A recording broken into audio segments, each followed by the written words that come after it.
Hello everyone. Last lecture के अंदर हमने चैप्टर नंबर 1 पहले हमने उसको कंप्लीट डिटेल डिस्कशंस के थ्रू कवर अप किया। देयर आफ्टर चैप्टर 1 की एक रैपिड रिवीजन, क्विक रिवीजन वो भी हमने कर ली। नाउ अब इस सेशन में हम जो इस चैप्टर के एमसीक्यूज हैं, इंस्टीट्यूट के स्टडी मटेरियल के अंदर, इंस्टीट्यूट की आरटीपीज में, इंस्टीट्यूट के मॉक टेस्ट पेपर्स के अंदर, उन सब क्वेश्चंस को कंपाइल किया हुआ है हमने चैप्टर वाइज। इंस्टीट्यूट के स्टडी मटेरियल में चैप्टर वाइज एमसीक्यूज नहीं है, आरटीपीज एमटीपीज में भी चैप्टर वाइज एमसीक्यू नहीं आते। और दूसरी चीज, हमने इन एमसीक्यूज को चैप्टर वाइज तो किया ही है, साथ साथ जिन एमसीक्यूज के अंदर अमेंडमेंट्स के कारण ऑप्शन में कोई चेंज होना था या आंसर में कोई चेंज होना था, उन अमेंडमेंट्स को भी हमने इन एमसीक्यूज के अंदर ड्यूली इनकॉर्पोरेट किया है। इसके कारण कई बार क्या होता है कि एज ए स्टूडेंट जब आप इंस्टीट्यूट के कंटेंट को कंपेयर करते हैं हमारे कंटेंट से और आप कहते हैं कि सर इंस्टीट्यूट के स्टडी मटेरियल में ये आंसर दिया हुआ है एमसीक्यू बुकलेट के अंदर और आपकी बुक में ये आंसर दिया हुआ है, ये तो दोनों वेरी कर रहे हैं। मैं एमसीक्यू के रेफरेंस में पर्टिकुलर रह करके यदि बात करूं, इंस्टीट्यूट की बुकलेट जनवरी 21 एडिशन की है, जिसमें उन्होंने फर्दर जो अमेंडमेंट्स आई हैं अभी उनको कंसीडर नहीं किया है। लेकिन एग्जाम के अंदर तो आपकी से अपडेटेड क्वेश्चंस फ्रेम होंगे, आपको उनके अपडेटेड आंसर सेलेक्ट करने होंगे। तो जब आप यदि कुछ कंपैरिजन करते हैं इंस्टीट्यूट की एमसीक्यू बुकलेट से हमारे क्वेश्चंस का, तो कुछ क्वेश्चंस में आपको डिफरेंस देखने को मिल सकता है। उस डिफरेंस को आप यदि जो आज का अपडेटेड प्रोविजन है कंपेयर करेंगे तो आपको समझ आ जाएगा वो डिफरेंस क्यों है। सो स्टार्ट करते हैं इन एमसीक्यूज को। कोशिश हमने की है कि सारे एमसीक्यू जो स्टडी मटेरियल में है, एमटीपीज में है, आरटीपीज में है, उनको हम कवर अप कर लें along with all the related amendments। चलिए, question number 1, angel infrastructure private limited जिसकी पेड अप कैपिटल 45 लाख की है, एनुअल टर्नओवर 1,75 लाख की है, एक होली ओन्ड सब्सिडियरी है of almighty infrastructure development limited, a listed company. क्या एंजल इंफ्रास्ट्रक्चर एक स्मॉल कंपनी बन सकती है? इसके लिए आपको एक जल्दी से क्विक रिवीजन ले लेनी चाहिए सेक्शन 2 क्लॉज 85 की। मैं ही करा देता हूं वो रिवीजन भी आपको।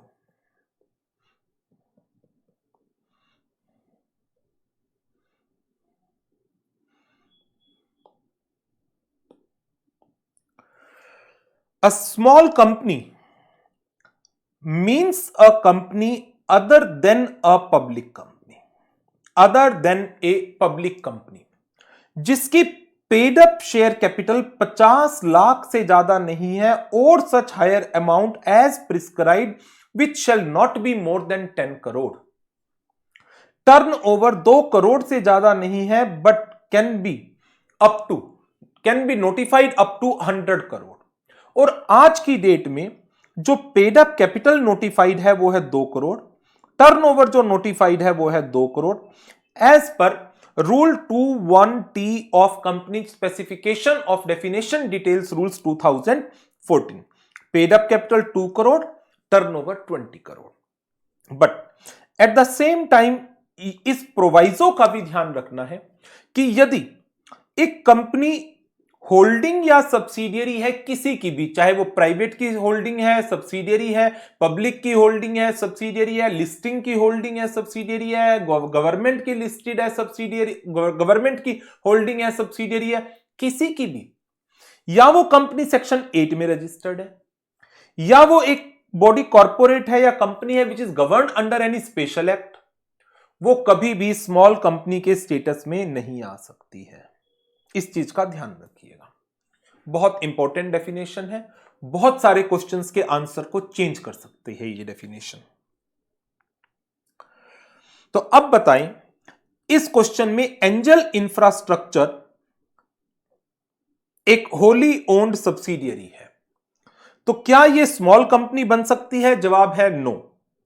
चलिए, यह तो हो गया गलत, no, because it is a wholly owned subsidiary company, यह करेक्ट आंसर है।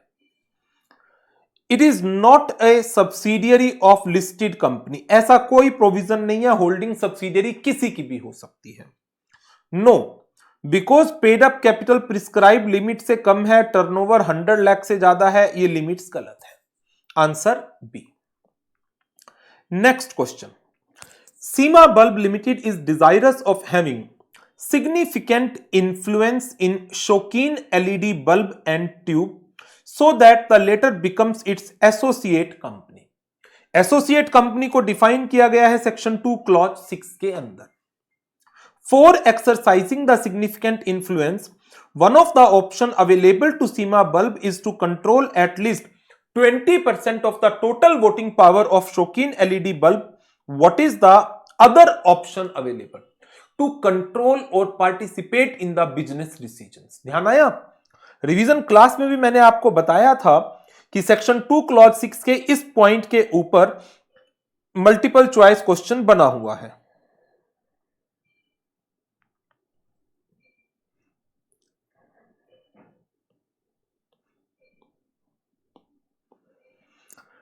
The term significant influence means control of at least 20% of the total voting power or control of or participation in business decisions under an agreement. तो accordingly answer को देखो, और इस बहाने बार बार MCQs में मैं एक ही बात आपको बोलूंगा, आज बोलना शुरू कर रहा हूं, लास्ट तक जब तक एमसीक्यूज होंगे बोलता रहूंगा। एमसीक्यूज जब आप प्रैक्टिस कर रहे हैं तो आपका पर्पस एबीसीडी की सिलेक्शन नहीं है खाली, आपका पर्पस इसके साथ साथ कॉन्सेप्ट को रिवाइज करने का भी है। कोई भी टॉपिक आए उसके आंसर को सिलेक्ट कर लिया, but at the same time उसके रिलेटेड कॉन्सेप्ट को रिवाइज करो। आपका पेपर पूरी तरह से multiple choice question paper based नहीं है, आपका पेपर 30% एमसीक्यू बेस्ड है एंड 70% डिस्क्रिप्टिव क्वेश्चंस आते हैं। तो यदि साइमल्टेनियसली एमसीक्यू की प्रैक्टिस हो रही है और इसी के साथ साथ आप कॉन्सेप्ट को रिवाइज करते चलोगे तो डिस्क्रिप्टिव क्वेश्चंस की भी लर्निंग का कुछ पार्ट कवर अप होता चला जाएगा। सो इसका आंसर टू कंट्रोल और participate in the recruitment decision गलत, dividend decision no, business decision ढूंढो, टू कंट्रोल और participate in the business decisions right, export decision गलत, बिजनेस डिसीजन। जब आप ऐसे इन चीजों को पढ़ोगे ना तो ये डेफिनेशन थोड़ी सी याद होनी भी शुरू हो जाएगी कि सिग्निफिकेंट इन्फ्लुएंस एक्सरसाइज होता है controlling at least 20% of the voting power of the company और टू कंट्रोल और participate in the business decisions of company under an agreement. Next question पर चलते हैं। Ruchir limited which provides marketing and consultancy services is keen to have a significant influence in Ruchika Marketing Limited so that it becomes its associate company. Section 2 Clause 6. For having significant influence, Ruchir Markets Limited need to control certain percentage of total voting power. कितनी है? 20%. So, significant influence कैसे exercise किया जा सकता है? By control at least 20% of the voting power of the company. 5% गलत, 10% गलत, 15% गलत, 20% yes. So, to create significant influence, a company must control at least 20% of the total voting power of another company, or to control or participate in the business decisions of another company under an agreement. Next, H Limited holding company है S private की। As per last P&L account of S limited turnover 1.5 crore, paid up capital 40 lakh. Since S Private Limited as per turnover and paid up share capital qualify for status of small company.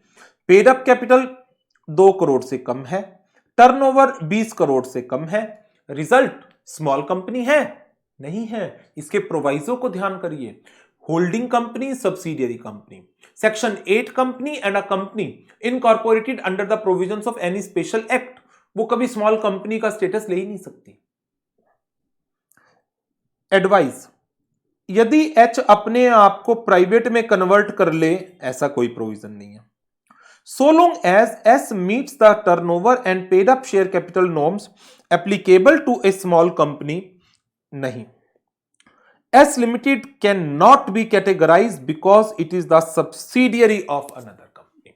Section 2 clause 85 का proviso. चलिए next आगे बढ़ते हैं question number 5 पर।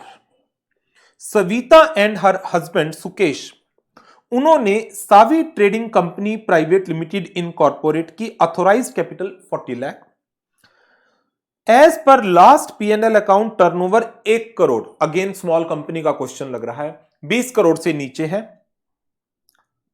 Turnover was rupees 1 crore and 70 lakh, ये क्या है? 1 करोड़ 70 लैक्स, 1 करोड़ 70 लैक्स, 20 करोड़ से नीचे है, कैपिटल 2 करोड़ से नीचे है। अकॉर्डिंगली ये स्मॉल कंपनी कंसीडर हो रही है। They think that the status of small company once bestowed will continue till next 10 financial year. देखो, क्या ये प्राइवेट कंपनी है? पहला क्राइटेरिया, जी हां ये एक प्राइवेट कंपनी है, ठीक है।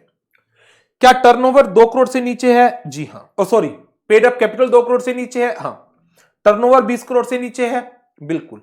होल्डिंग सब्सिडियरी तो नहीं है, नहीं है। सेक्शन 8 कंपनी है, नहीं है। किसी स्पेशल एक्ट के अंदर रजिस्टर्ड है, नहीं है।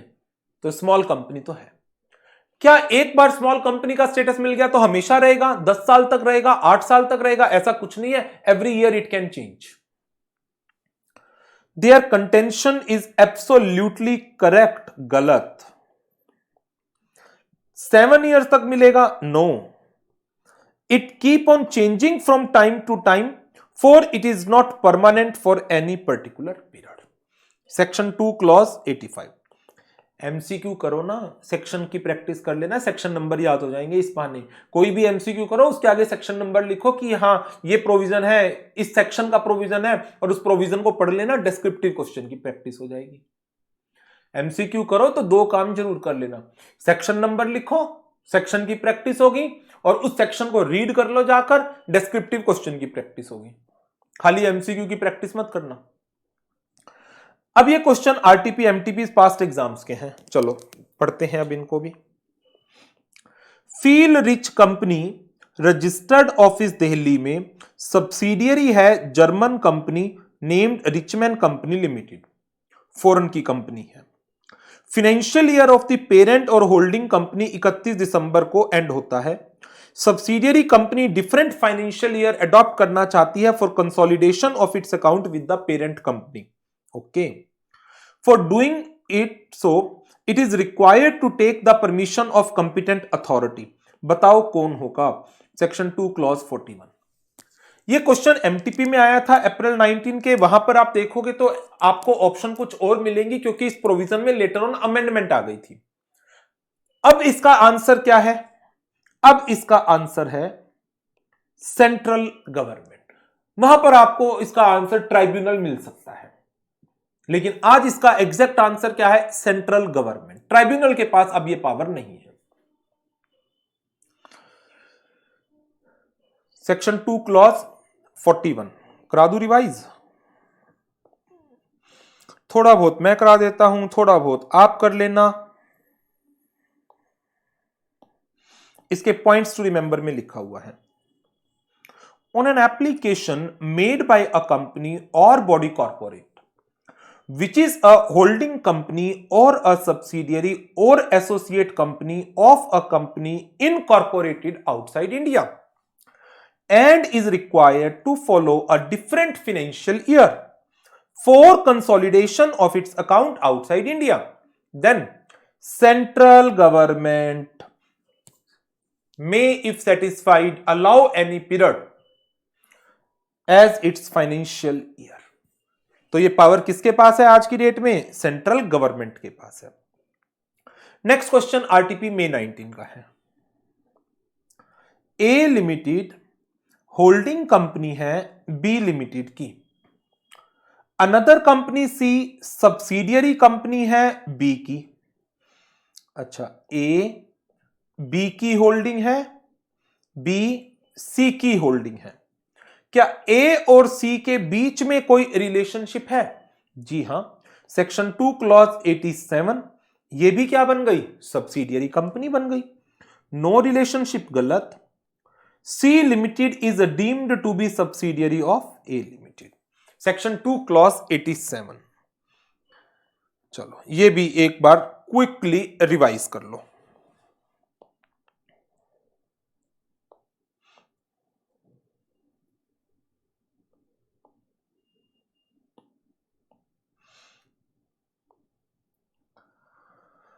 A company shall be deemed to be a subsidiary company of the holding company even if the control, जो बताया गया है पॉइंट 1 और 2 में, is of another subsidiary company of the holding company. H, S1, S2। एक company दूसरी की subsidiary कब बनती है? यदि एक कंपनी के composition of board of directors का कंट्रोल किसी दूसरी कंपनी के पास हो, या एक कंपनी के 50% से ज्यादा की टोटल वोटिंग पावर दूसरी कंपनी के पास हो, तो वो दूसरी कंपनी होल्डिंग बन जाती है। सो जो ये कंट्रोल है ये डायरेक्ट हो सकता है, जैसे एच ने S1 पर कर रखा है। ये इनडायरेक्ट हो सकता है, S1 का कंट्रोल S2 पर है और S1 का कंट्रोल H के पास है, तो S2 का इनडायरेक्ट कंट्रोल किसके पास आ गया? H के पास आ गया। तो S2 भी H की क्या बन गई? सब्सिडियरी बन गई। नेक्स्ट क्वेश्चन मई 19 के आरटीपी में, मार्च 19 की एमटीपी में है। Shruti, a common friend of Suchitra and Sukanya, incorporated OPC some time before, and during a chit chat with her friends informed that there is some limit on the maximum capital which her OPC can have, and she would have to convert her OPC either into a private limited company or a public limited company if such limit exceed। ऐसी कोई limit है OPC में? मैंने तो नहीं पढ़ी। Suchitra and Sukanya who are desirous of forming a private limited company carrying on textile trading are unsure about the maximum capital which a private limited company can have advised।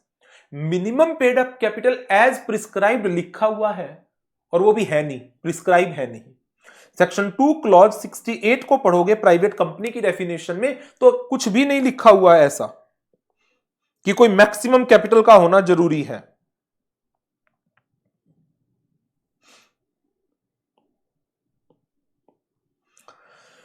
Private company means a company having a minimum paid up share capital, और आज की date में कोई minimum paid up share capital तो prescribed ही नहीं है, maximum तो दूर की बात। मैक्सिमम नंबर है किस चीज का? मेंबर का। वो कितना हो सकता है? 200, अदर देन ओपीसी। चलिए, सो अब आंसर देखो। आंसर ने कहा 1 crore, 2 crore, 5 crore, unlimited. Next, part of the capital for which the application have been received from the public and shares allotted to them, subscribed capital, section 2 clause 86। next, November 20 RTP का question है। Roma along with her 6 friends incorporated Roma Trading Limited in May 21, paid up capital 30 lakh। अप्रैल 2022 में उसने notice किया turnover 2 crore से नीचे है। क्या ये स्मॉल कंपनी है? स्मॉल कंपनी का पहला क्राइटेरिया, ये एक प्राइवेट कंपनी होनी चाहिए, पेड अप कैपिटल 2 करोड़ से नीचे होनी चाहिए, टर्नओवर 20 करोड़ से नीचे होनी चाहिए, होल्डिंग सब्सिडियरी नहीं होनी चाहिए, सेक्शन 8 कंपनी नहीं होनी चाहिए, स्पेशल एक्ट के अंदर रजिस्टर्ड ना हो। चलो शुरुआत करते हैं पहले पॉइंट से। ये कंपनी तो पब्लिक है। A public company can not be classified as a small company. बात खत्म, पहली ही कंडीशन खत्म हो गई, वो फुलफिल नहीं हुई। Answer is definitely a small company. Concept of small company applicable only in case of private limited company or OPC, and therefore despite meeting the criteria of small company, it being a public limited company, public है, cannot enjoy the benefit of a small company. Section 2 clause 85. Next 11th question. Abhilasha Amrita not for profit private limited company बनाई। Section 8। उनके friend ने उनको कहा कि उनकी company small company के status में चली जाएगी क्योंकि उनका P&L के हिसाब से उनकी टर्नओवर 2 करोड़ से नीचे है और कैपिटल 50 लाख से नीचे है। चलो ठीक है, पेड अप कैपिटल 2 करोड़ से नीचे का पेड अप कैपिटल 50 लाख से नीचे का मतलब 2 करोड़ से तो नीचे ही हुई। आज की डेट में लिमिट 2 करोड़ है। टर्नओवर 2 करोड़ से नीचे का मतलब 20 करोड़ से नीचे हुई। लेकिन कंपनी क्या है? प्राइवेट है, बिल्कुल प्राइवेट है। प्राइवेट कंपनी पहली कंडीशन पूरी, पेड अप कैपिटल 2 करोड़ से नीचे दूसरी कंडीशन पूरी, टर्नओवर 20 करोड़ और से नीचे तीसरी कंडीशन पूरी, होल्डिंग सब्सिडियरी नहीं है फोर्थ कंडीशन पूरी। सेक्शन 8 कंपनी नहीं है तो ये कंडीशन पूरी नहीं हुई। एक सेक्शन 8 कंपनी को कभी भी स्मॉल कंपनी का स्टेटस नहीं मिल सकता। अब देखो, इन एमसीक्यूज के थ्रू आपको स्मॉल कंपनी की डेफिनेशन बहुत अच्छे से मुझे लगता है याद हो गई होगी, स्मॉल कंपनी की डेफिनेशन। और आपने सारे एमटीपीज के, आरटीपीज के, पास्ट एग्जाम्स के और स्टडी मटेरियल के एमसीक्यूज भी कवर अप कर लिए। सेक्शन का नंबर मुझे नहीं लगता कि स्मॉल कंपनी का सेक्शन तो आप कभी भूलोगे, सेक्शन 2 क्लॉज 85, और तो फिर भी शायद कोई भूल जाओ, 285 तो बिल्कुल नहीं भूलोगे। और डिस्क्रिप्टिव क्वेश्चन भी इसी के ऊपर आए हुए हैं, एमसीक्यूज भी सबसे ज्यादा इंस्टीट्यूट के स्टडी मटेरियल में, आरटीपीज में, एमटीपीज में इसी के ऊपर है। So this is all about the MCQs of chapter number 1। एक चीज जो हर सेशन में ही कहूंगा, और एक नहीं, 2-2, 3-3 बार कहूंगा, एमसीक्यूज को आपने ABCD की तरह से नहीं करना, कोई खेल नहीं है ये। बहुत बार, कई बार कुछ वीडियोस देखता हूं अलग अलग एग्जाम से रिलेटेड, वहां पर ABCD कराया जाता है तो ठीक है, वहां डिस्क्रिप्टिव क्वेश्चन नहीं आते, बट हमारे एग्जाम में 70% डिस्क्रिप्टिव है, 30% एमसीक्यू है। तो खाली ABCD की तरह से आप यहां काम नहीं कर सकते। कोशिश करो इन एमसीक्यूज को जब भी करो सेक्शन नंबर लिखो, खासतौर से लॉ के अंदर तो ये पॉसिबल है। एमसीक्यूज के अंदर सेक्शन के नंबर लिखो और उनके रिलेटेड कंसेप्ट को रिवाइज करो साथ साथ। सो एक काम करोगे, लेकिन 3-4 चीजें आपकी हो जाएंगी। सेक्शन नंबर थोड़े से याद होना शुरू होंगे, डिस्क्रिप्टिव क्वेश्चंस की प्रैक्टिस होगी और रिवीजन होती चली जाएगी। Right? So this is all for MCQ session for chapter number 1। तो इस सेशन को यहीं पर करेंगे ओवर और नेक्स्ट सेशन में मुलाकात करेंगे। Thank you very much and good bye.